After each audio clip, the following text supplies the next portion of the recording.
Hi, this is Joe from Nerd in Korea. We're continuing our budget series here, and we're talking about the Tri and Multi-Lands. So, let's take a look. A lot of these I think are ones that people have seen before, but some of them are actually new and interesting. So the Tap Tri lands, first of all, they can be tapped for one of 3 different types of mana.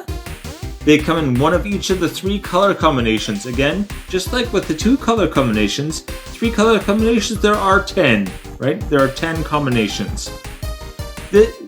These are very cheap, and I'm using this as kind of the baseline, all right? So I think most people know about these. I'm not like blowing anyone's mind showing this or anything, but this is our baseline for evaluating Tri-lands, right? These come in tapped, and they make 3 mana. It's very simple, and very easy to understand. Yeah. So again, there are a lot. They're good to have, even, remember, a lot of, like, Commander has Singleton rule, including for non-basic land, so those are probably something you want to get for your tricolor decks anyway.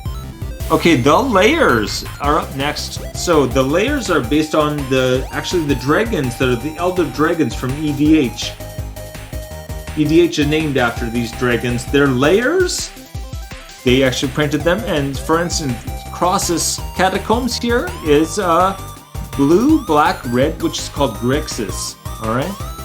So, comes into play untapped, but you must return a land to your hand. Okay? That may sound like not such a bad thing, and in some cases you might want to return land to your hand or something like that. Also, you can not return a land and it automatically sacrifices itself and goes to the graveyard. So if you want land in your graveyard, that can be very helpful as well. Anyway, these, when they come in, what you can do before you put this in is tap the land, right? So let's say with this one, let's say you have a mountain. Tap the mountain, get a red, put this in, return it to your hand, right? The mountain to your hand.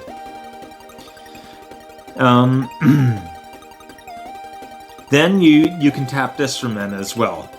So that turn, you get the same amount of mana. On the first turn it comes in, every turn after that, though, remember, you can put that back down the next turn, but you're going to be 1 mana short. You're always 1 mana behind where you would have been.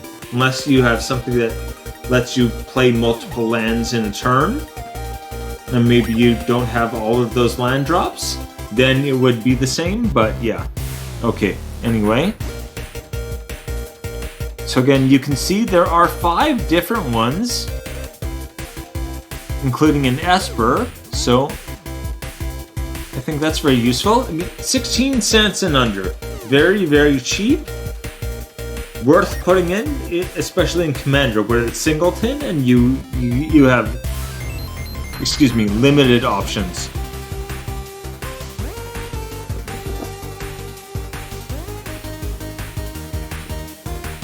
Next up is the Panoramas. I think these are a notable step up from the last ones. Again, the layers are kind of worse than the tap lands, and I think these are finally getting it to better ones. 26 cents and under, still super, super cheap. So they come into play untapped, and you can tap them only for 1 colorless, right?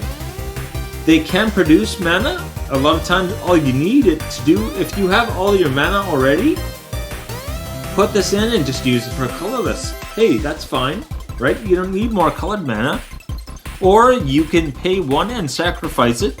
So with lands, I want you to remember, paying 1 with a land is really paying 2, right? You tap the land to get a mana, so you're losing that one, and you're paying 1.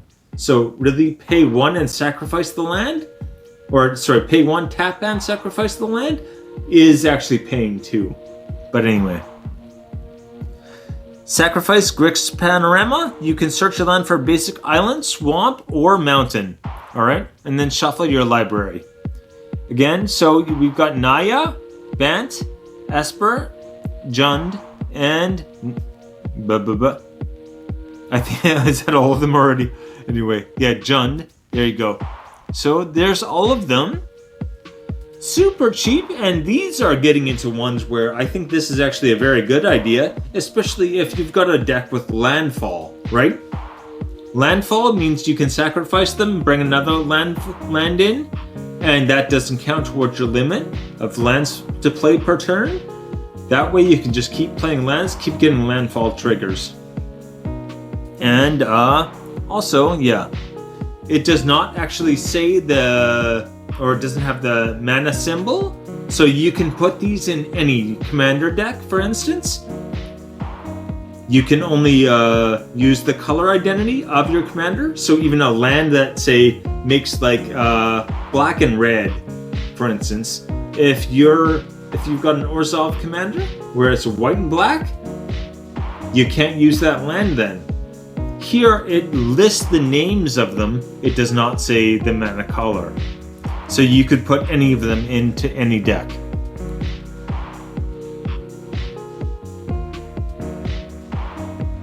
And these are next. I think these are the best ones on here.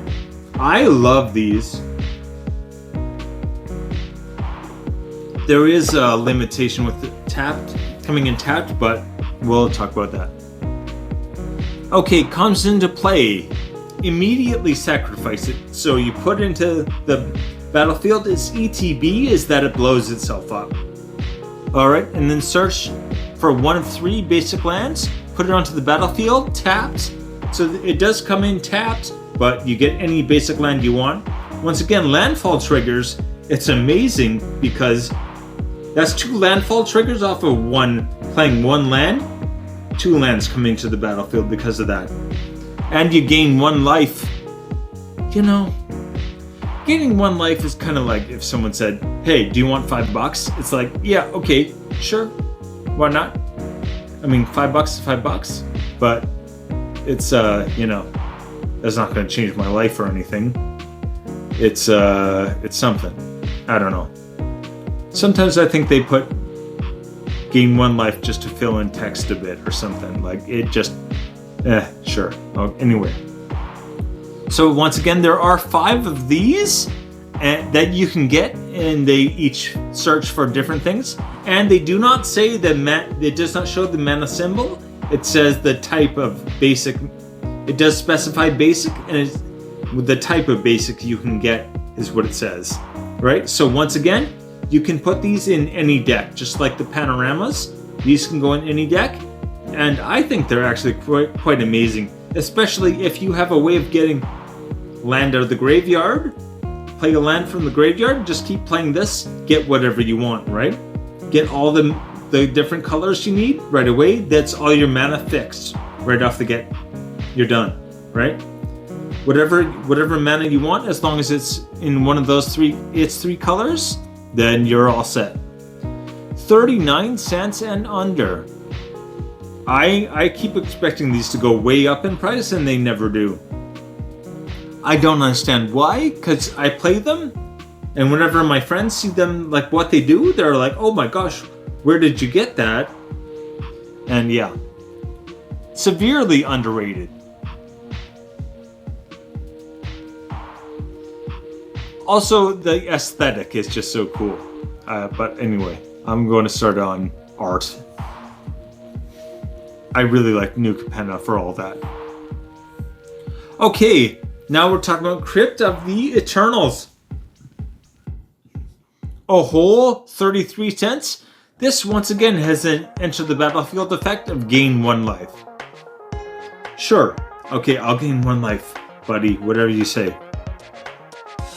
And much like the panoramas, you can tap this for 1, or you can pay 1 and then tap it and make a blue, a black, or a red. So once again, paying 1 and tapping a land is paying 2.